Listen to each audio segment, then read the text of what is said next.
اور دوسرا فعل جو آج نوجوان جس میں مبتلا ہیں وہ ہے اپنے ہاتھ سے اپنی جوانی کو ضائع کر رہے ہیں، اپنے سرمایہ کو ضائع کر رہے ہیں۔ میں اس سے زیادہ وضاحت نہیں کر سکتا، اس لیے کہ بہنیں بھائی چھوٹے بچے سب سنتے ہیں۔ اب چونکہ حکم ہے تو اس لیے میں یہ عرض کر رہا ہوں، یہ بہت بڑا گناہ ہے۔ بلکہ جو زنا کرے 10 مرتبہ، جو 10 مرتبہ زنا کرے تو اس کی اتنی طاقت ضائع نہیں ہوتی جسم کی جتنا اپنے ہاتھ سے اپنی جوانی کی طاقت ضائع کرنے پر طاقت ضائع ہوتی۔ اور جو انسان چند مرتبہ یہ گناہ کرنے کا عادی ہو گیا پھر اب اس کی طبیعت میں کبھی قرار نہیں آئے گا اور وہ اسی رستے سے گٹر میں بہاتا رہے گا اپنی جوانی کو۔ پھر ایک دن اس پر ایسا آئے گا کہ مثال کے طور پر جب ٹانکی کا رکھا ہوا پانی ختم ہو جائے پھر اس کے بعد مزید آپ مٹکے کو یا ٹانکی کو دھکے دیں تو اب پانی تو نہ نکلے گا، البتہ جو اس کا غبار وغیرہ ہوگا وہ اس سے باہر آئے گا۔ تو ایک مرتبہ وہ آتا ہے کہ پھر اس رستے خون جاری ہوتا ہے، پھر وہ پتا کھڑکتا ہے نا تو بھی اس سے ڈرنے لگتا ہے۔ پاگل ہو جاتے ہیں لوگ یہ کام کرتے ہوئے۔ میرے قوم کے جوانوں، ہر طرف سے شیطان تمہیں گھیر رہا ہے۔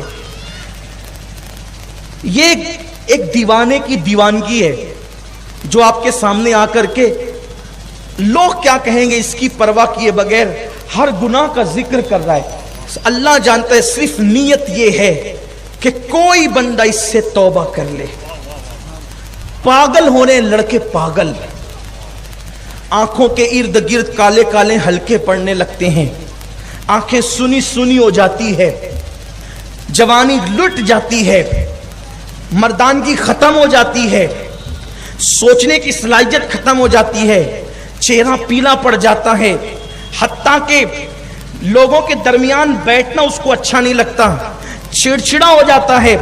بس زیادہ نہیں، چند مہینے اگر اس نے یہ فعل بد کیا کہ اپنے ہاتھوں سے اپنی جوانی کو ضائع کیا، پھر جب اس کے سامنے شادی کا ذکر ہوگا تو پھر وہ چڑ جائے گا، میں نے شادی نہیں کرنی۔ بستر میں چہرے پہ چادر ڈال کر منہ چھپا چھپا کے روئے گا، حتیٰ کہ خودکشی کرنے پر آمادہ ہو جائے گا، پھانسی لینے پہ آمادہ ہو جائے گا۔ ایسا مت کرو، آپ جانتے ہیں اس کا نقصان کیا ہے۔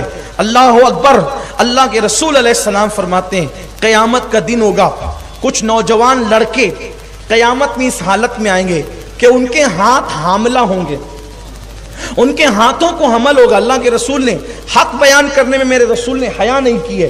میں آپ کے سامنے اس امانت کو سپرد کر رہا ہوں، ہاتھ جوڑ کے کہتا ہوں، شادی کی عمر میں پہنچ گئے ہو، آپ کو یہ حق ہے کہ آپ اپنی امی سے، آپ اپنے ابا سے ادب سے کہو ہماری شادی کر دو، کوئی عیب نہیں ہے۔ یہ مردانگی ہے کہ ایک لڑکا اپنے باپ اور اپنی ماں سے کہے میری شادی کر دو، میں اس کو کوئی عیب نہیں سمجھتا۔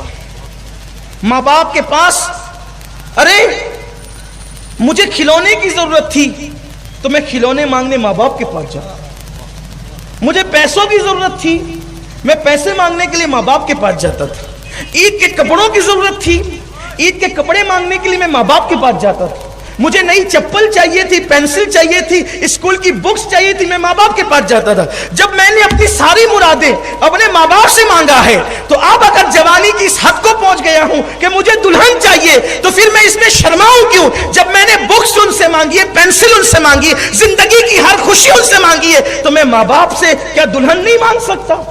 یہ کوئی عیب نہیں ہے، اس میں مت شرماؤ۔